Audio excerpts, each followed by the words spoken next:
On the evening of the 9th July 2006, the Olympia Stadium in Berlin held more than a World Cup final. It held the last professional match of Zinedine Zidane's career. He walked onto the pitch, already carrying a complete legacy. World Cup winner in 1998, Ballon d'Or, the most elegant and authoritative midfielder of his generation. A player who had made control look like an art form. This was supposed to be the final chapter, written on his own terms, a night that would freeze the image of Zidane as the master who chose the perfect moment to leave. The weight was absolute. A nation watched. A career that had been defined by composure under pressure now faced the highest possible stage with no tomorrow attached to it. Every action would become permanent. There would be no next season to correct the record. For most of the night, the script still belonged to him. He scored the opening goal from the penalty spot with the kind of cold, almost dismissive precision that had defined him for more than a decade. A soft-chipped panenka that felt less like a gamble and more like a statement. France led. Zidane dictated the tempo. The midfield still bent around his movement. Even as Italy grew into the game and eventually equalized, the sense remained that the decisive moment would still come from him. As the match moved toward extra time, the pressure reached its purest form. 90 minutes had settled nothing. The final of the World Cup was now an open, endless contest, and the man who had always seemed immune to the chaos of big occasions was still fully present inside it. The legs were heavy, the stakes were total, but the composure had not yet cracked. That is where the night stood. The legend was still in control of the stage. The fracture had not yet arrived. Extra time began with the score still locked, and the air inside the Olympia Stadium tightened to a single point of pressure.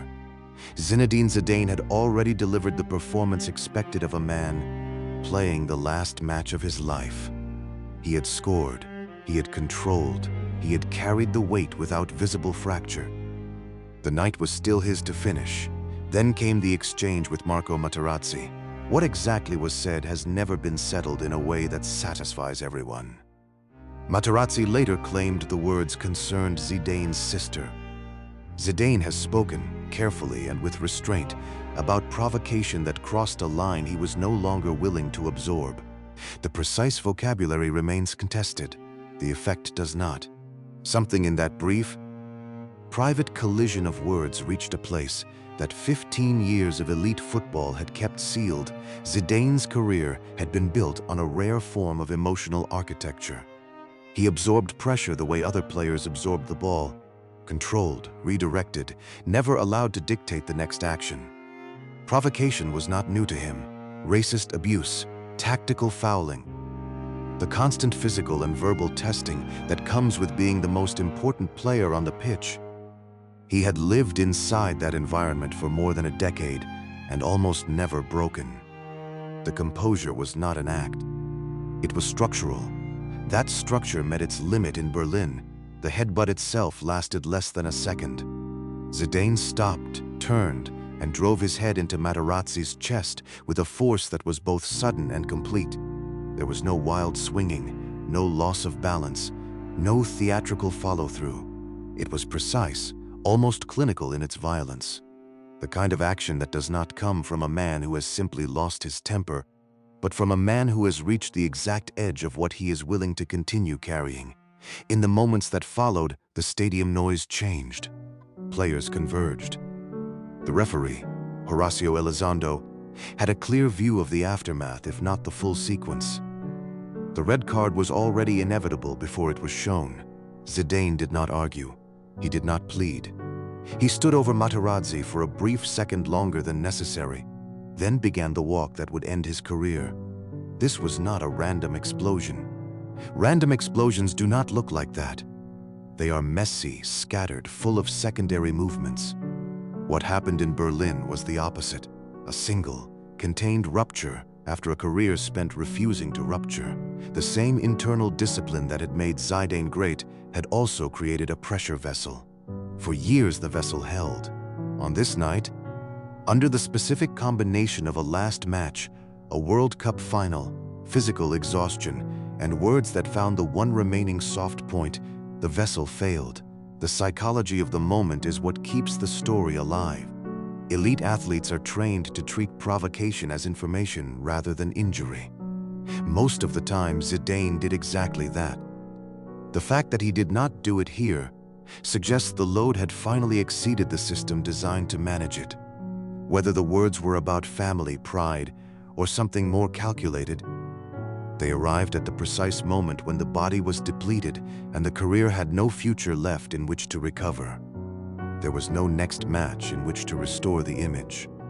There was only this one. As Zidane stood over Materazzi, the final image of one of football's most controlled careers was already fixed. The elegant midfielder, the leader, the man who had made composure into an aesthetic, had ended everything with a single act of raw force. The referee's decision was only the formal recognition of what had already occurred. The legend was no longer in control of the stage. The fracture had arrived, and it was permanent. The red card was only the official confirmation of what had already happened. Zinedine Zidane turned and began the long walk. He removed his captain's armband. He did not look back at the referee or at Materazzi. He walked past teammates who stood frozen between shock and resignation, past the Italian players, and down the tunnel that led out of the World Cup final and out of professional football in the same moment. There was no further appeal possible. The last image of his career had been fixed in a single second of violence, and now the only thing left was the exit. France continued with 10 men. The match remained level through the rest of extra time. In the penalty shootout that followed, Italy were colder. France missed. The World Cup was lost. The man who had scored the opening goal and carried the side for long periods of the night was already in the dressing room. His career finished under the harshest possible light. The public reaction split almost immediately and has never fully healed. One side saw a failure of character, a moment of unacceptable violence that stained an otherwise elegant legacy and cost a nation its chance at the title. The other side saw something more complicated, the final human cost of carrying extreme expectation for more than a decade. The breaking point of a player who had absorbed pressure, provocation, and responsibility with almost unnatural consistency until the night when the consistency finally failed.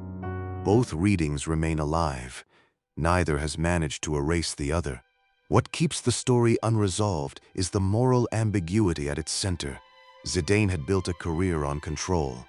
The headbutt was the absolute negation of that control. Yet the conditions surrounding it, a last match, a World Cup final, physical exhaustion, and words that apparently reached the one place he would not allow to be touched, make simple condemnation feel incomplete. At the same time, the act itself cannot be softened into pure tragedy without ignoring the violence and the consequences it carried for his team. In the years that followed, Zidane rarely offered extended explanations. The silence became part of the story. He allowed the image to stand without constant reinterpretation. That refusal to fully narrate the moment has left it open, still capable of generating argument, still resistant to a single clean moral. Some careers end with trophies and farewell tours. His ended with a red card and a walk that the cameras never stopped following. The deeper question the night left behind is not only about one player's loss of composure. It is about the price of being the figure who is expected never to break. Football celebrates the players who absorb everything and continue. It is less comfortable when one of those players finally reaches the limit in public, on the biggest stage, with no future matches left in which to rewrite the ending. Zidane's career did not finish with glory or with quiet disappearance.